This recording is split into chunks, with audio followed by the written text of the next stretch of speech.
Guys तो अगला question बनता है what happened when the temperature of solid increase. क्या होता है जब सॉलिड का टेम्परेचर बढ़ाया जाता है? तो गाइस जब सॉलिड का टेम्परेचर बढ़ाते हैं तो उसमें जो काइनेटिक एनर्जी होती है वो भी बढ़ जाती है ड्यू टू इंक्रीजिंग टेम्परेचर। तो गाइस एक स्टेट ऐसी आती है जब ये एनर्जी जो होती है वो ओवरकम हो जाती है, बहुत ज्यादा हो जाती है। जब एनर्जी बहुत ज्यादा हो जाती है तो गाइस इनके बीच में जो भी अट्रैक्टिव फोर्स लगा होता है वो भी खत्म हो जाता है। जब वो अट्रैक्टिव फोर्स खत्म हो जाता है तो इसके पार्टिकल जो होते हैं सॉलिड के वो ज्यादा फ्री होकर मूव करने लग जाते हैं इधर उधर। ठीक है, तो गाइस एक स्टेट ऐसी आती है जिस पर ये सॉलिड पिघलकर लिक्विड में चेंज हो जाता है और उस स्टेट को क्या बोलते हैं? Melting point. ठीक है, the temperature at which the solid convert into liquid is called melting point. Okay guys, अगला क्वेश्चन बनता है what happened when temperature of liquid increase. Same question है, बस वहां पर सॉलिड का टेम्परेचर बढ़ रहा था, यहाँ पर लिक्विड का टेम्परेचर बढ़ाएंगे। सो गाइस जैसे हमने सॉलिड में टेम्परेचर बढ़ाया था वैसे हम लिक्विड में टेम्परेचर बढ़ा रहे हैं और लिक्विड में भी टेम्परेचर बढ़ने के साथ साथ उसकी काइनेटिक एनर्जी में भी इंक्रीजमेंट हो रहा है। तो इसमें भी गाइस जब काइनेटिक एनर्जी बढ़ती है तो इसके जो पार्टिकल्स होते हैं वो ज्यादा गति से मतलब अधिक फास्टर मूव करने लग जाते हैं और वो जब मूव करने लग जाते हैं तो एक टेम्परेचर ऐसा आता है जिस पर वो उबलने लगता है। लिक्विड जो होता है वो उबलने लगता है, वो कन्वर्ट हो जाता है गैस में। जैसे आपने गाइस देखा होगा घरों पर आप पानी उबालते हो, जब पानी उबालते हो ठंडा पानी रखते हो तो कुछ नहीं होता, लेकिन जैसे जैसे हीट एनर्जी उसमें बढ़ती जाती है तो वो पानी उबलने लगता है। क्या होने लगता है? उबलने लगता है और उसमें बुलबुले उठने लगते हैं। वो बुलबुले किसके कारण उठते हैं गाइस? वो जो पार्टिकल्स होते हैं वो ज्यादा गति से मतलब अधिक फास्टर मूवमेंट करने लग जाते हैं, तेज गति से। ओके गाइस, तो एक टेम्परेचर ऐसा आता है जिस पर वो उबलकर वेपर के रूप में ऊपर उठ जाता है, उस टेम्परेचर को बोलते हैं बॉइलिंग पॉइंट। ओके गाइस, तो बॉइलिंग पॉइंट कैसे बोलेंगे? The temperature at which the liquid has started to boil is called boiling point. Guys अगला टॉपिक आता है हमारा इवापोरेशन। जैसा भी हमने पीछे पढ़ा था कि लिक्विड उबलने लगा था और वेपर के रूप में ऊपर उड़ रहा था। तो अब पढ़ते हैं गाइस इवापोरेशन। इवापोरेशन होता क्या है? इवापोरेशन वह प्रोसेस है जिसके द्वारा या जिसके कारण पानी जो होता है वो भाप के रूप में ऊपर उड़ जाता है। वह पूरी की पूरी प्रोसेस क्या कहलाती है? Evaporation. Evaporation is that process in which the liquid change into vapour.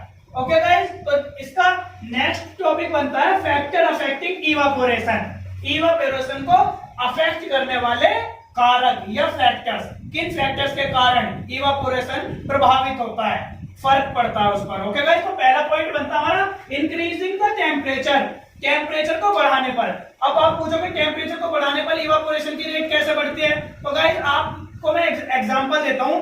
आपने कपड़े धोए, मान लो आपने कपड़े धोए, एक तरफ छाव हो रही है जहां पर टेम्परेचर कम है और एक तरफ धूप हो रही है जहां पर टेम्परेचर ज्यादा है। तो गाइस आप बताओ कपड़े कहां जल्दी सूखेंगे? जहां पर धूप है।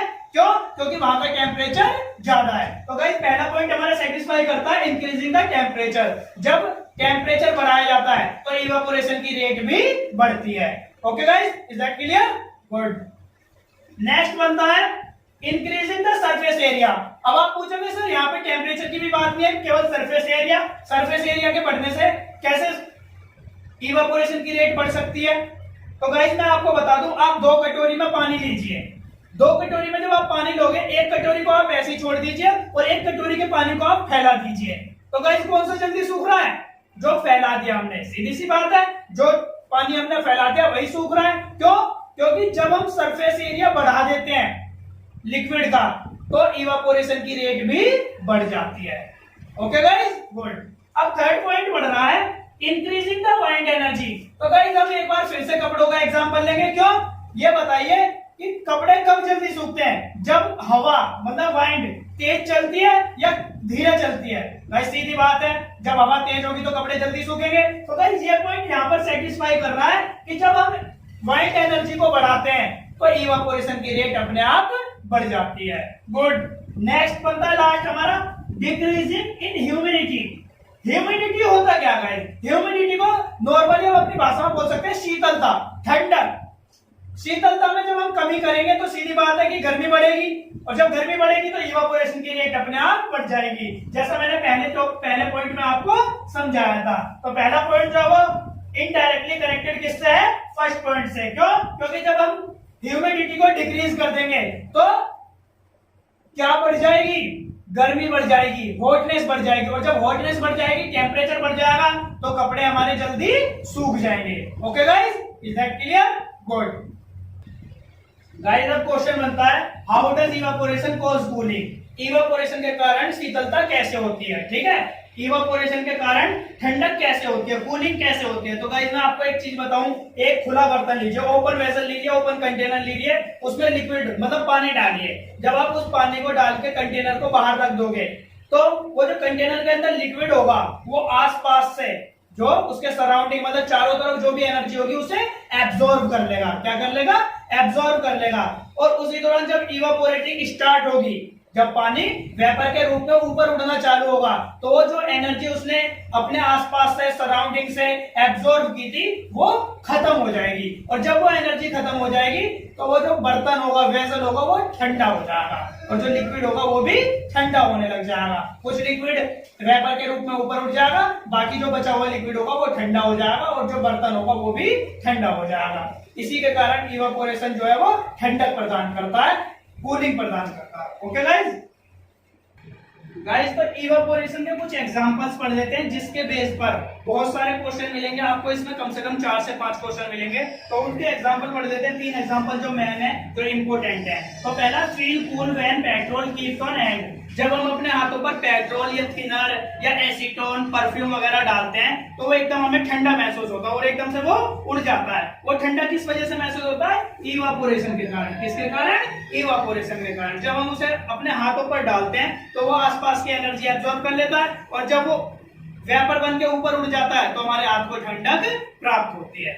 ओके गाइस, और सेकंड एग्जांपल है, feel cool in cotton clothes in summer. ज्यादातर आपने देखा होगा गर्मियों में हम लोग सूती वस्त्र पहनते हैं, सूती कपड़े पहनते हैं। वो किस कारण पहनते हैं? सूती कपड़े जो होते हैं, कॉटन क्लॉथ्स जो होते हैं, वो हमारे पसीने को, स्वेट को, जो हमारे गर्मियों में पसीना निकलता है, स्वेट निकलता है, उसे ज्यादा एब्जॉर्ब करता है। क्या करता है? ज्यादा एब्जॉर्ब करता है। और वो जब एब्जॉर्ब करता है तो वो आसपास की हीट एनर्जी को भी एब्जॉर्ब करता है। जब उसमें बिल्कुल हवा लगती है, जब उसमें हवा लगती है पसीने पर, हमारी बॉडी पर, तो वो इवापोरेट होने लग जाता है। जो लिक्विड होता है, स्वेट जो होता है, वो इवापोरेट होने लग जाता है। और जब वो इवापोरेट होता है तो गाइस क्या होता है? हमें ठंडक महसूस होती है।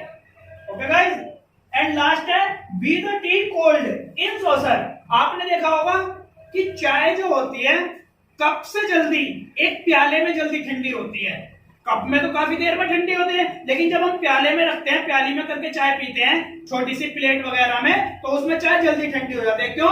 मैंने अभी एक बताया था, फैक्टर अफेक्टिंग इवापोरेशन में इंक्रीजिंग सरफेस एरिया। जब हम किसी वस्तु का सरफेस एरिया बढ़ा देते हैं तो उसमें जो भी लिक्विड डालते हैं उसका इवापोरेटिंग रेट भी बढ़ जाता है। और जब हमने प्याली ले ली, प्लेट ले ली, तो उसका सरफेस एरिया बढ़ गया, जिस कारण से वो चाय जो है या फिर दूध जो है गर्म, वो ठंडा हो गया।